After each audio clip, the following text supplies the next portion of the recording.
માધ્યમિક શાળા સુલતાનપુર મુકામે ધોરણ 10ના વિદ્યાર્થીઓનો વિદાય સમારંભ રાખવામાં આવ્યો હતો।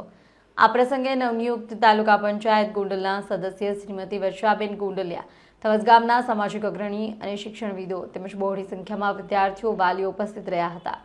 માધ્યમિક શાળાના આચાર્ય પરમાર દિનેશભાઈ દ્વારા કાર્યક્રમનું આયોજન કરવામાં આવ્યું હતું। આ પ્રસંગે તાલુકા પંચાયત ગોંડલના સદસ્ય વર્ષાબેન ગોંડલિયા દ્વારા કોમ્પ્યુટર લેબ તેમજ પ્રયોગશાળા લેબોરેટરીનું ઉદ્ઘાટન કરવામાં આવ્યું હતું।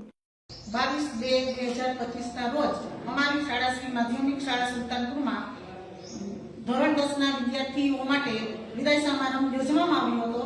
તેમાં તાલુકા પંચાયતના સદસ્ય શ્રીમતી વર્ષાબેન ગોંડલિયા, સામાજિક અગ્રણીઓ જેવા કે ચેતનભાઈ વાછાણી, સંજયભાઈ પાનસુરિયા, સંજયભાઈ વઘાસિયા, હિતેશભાઈ વેકરિયા તેમજ શ્રી આશી સાહેબ, કન્યા શાળાના આચાર્ય શ્રીમતી વસંતબેન પારખિયા, કુમાર શાળાના આચાર્ય શ્રી ઢોલરિયા સાહેબ તેમજ વિદ્યાર્થી ભાઈ બહેનોએ હાજરી આપી હતી।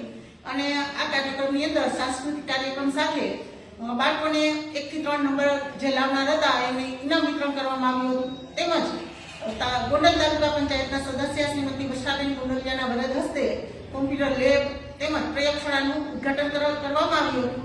તેમજ કાર્યક્રમના અંતે શાળાના આચાર્ય શ્રી પરમાર સાહેબ દ્વારા બાળકોને નાસ્તા વિતરણ કરવામાં આવ્યું હતું તેમજ ઇનામ વિતરણ કરી અને આ કાર્યક્રમને અંતિમ પડાવ તરફ લઈ જવામાં આવ્યો હતો। તેમજ શાળાની અંદર બાવળિયા સાહેબ દ્વારા કાર્યક્રમનું સંચાલન કરવામાં આવ્યું હતું અને શાળાના શિક્ષિકા શ્રી વિધાનભાઈ દ્વારા વિદાય સમારંભ આપવામાં આવ્યો।